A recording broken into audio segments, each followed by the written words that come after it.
કેમ છો ગાઈસ?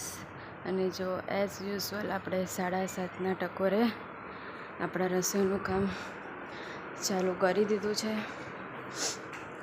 તો આજે બનાવવાના છે આપણે સેવ ટમેટાનું શાક.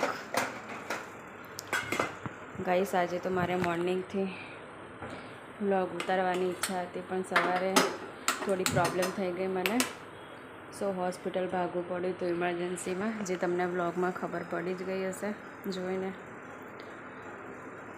તો કંઈ નહીં, ચલો આપણે શાકની તૈયારી કરી દઈએ. સેવ ટામેટાનું શાક બનાવી દઈએ ફટાફટ. તો ફાઇનલી આપણું તેલ ગરમ થઈ ગયું છે, તો નાખી દઈશું થોડી રાઈ,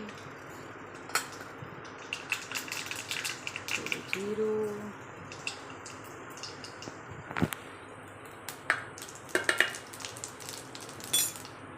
then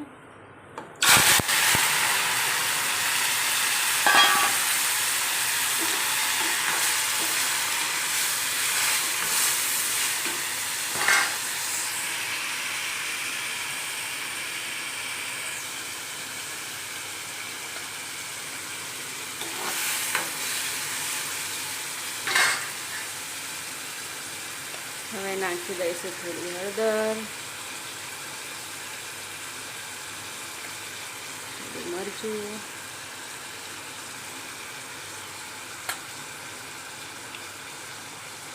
મીઠું અને ધાણા જીરું. અને ગાઈસ, આજે આપણે સાદી સેવનું શાક બનાવવાનું છે. સાદી સેવ. આજે આપણે રતલામી સેવનું શાક નથી બનાવવાનું, એટલે ના ગળ્યું કે ના તીખું, એવું ચટપટું શાક બનાવવાનું છે.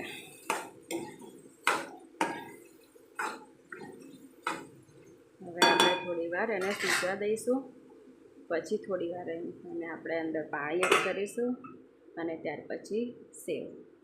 બાય.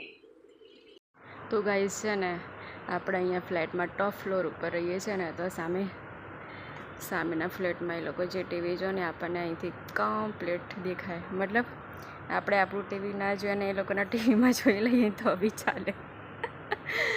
જ્યાં દેખો એ ત્યાં, અહીંયા ઉપર નીચે બધે અલગ અલગ ટીવી ચાલુ હોય છે.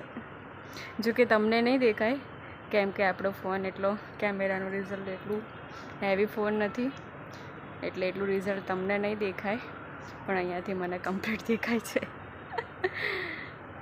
કંઈ નહીં હો ગાઈસ, મજાક કરું છું આ તો. બાકી કેમ છો બધા? તો ગાઈસ, આપણું ફાઇનલી સેવ ટામેટાનું શાક રેડી થઈ ગયું છે.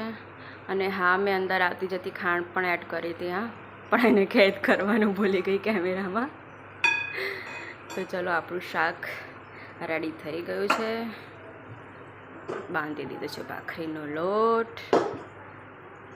થોડી વાર પછી ક્રિશા એના પપ્પા આવશે, એટલે ગરમ ગરમ ભાખરી બનાવીને જમી લઈશું. ચલો મળીએ, બાય. એકવાર ગ્રીશા મેડમને જોઈ લે કે શું કરે છે, કેમ કે આજે નીચે રમવા નથી ગઈ. આજે અહીંયા જ રમે છે ફ્લોર ઉપર એની ફ્રેન્ડ સાથે.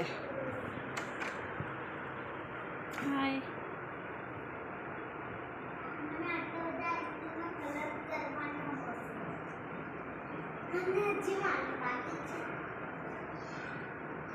બસ વેકેશનમાં તો ગાઈસ આજ ચાલુ રહેવાનું છે, જ્યાં સુધી ફિનિશ નહીં થાય ત્યાં સુધી.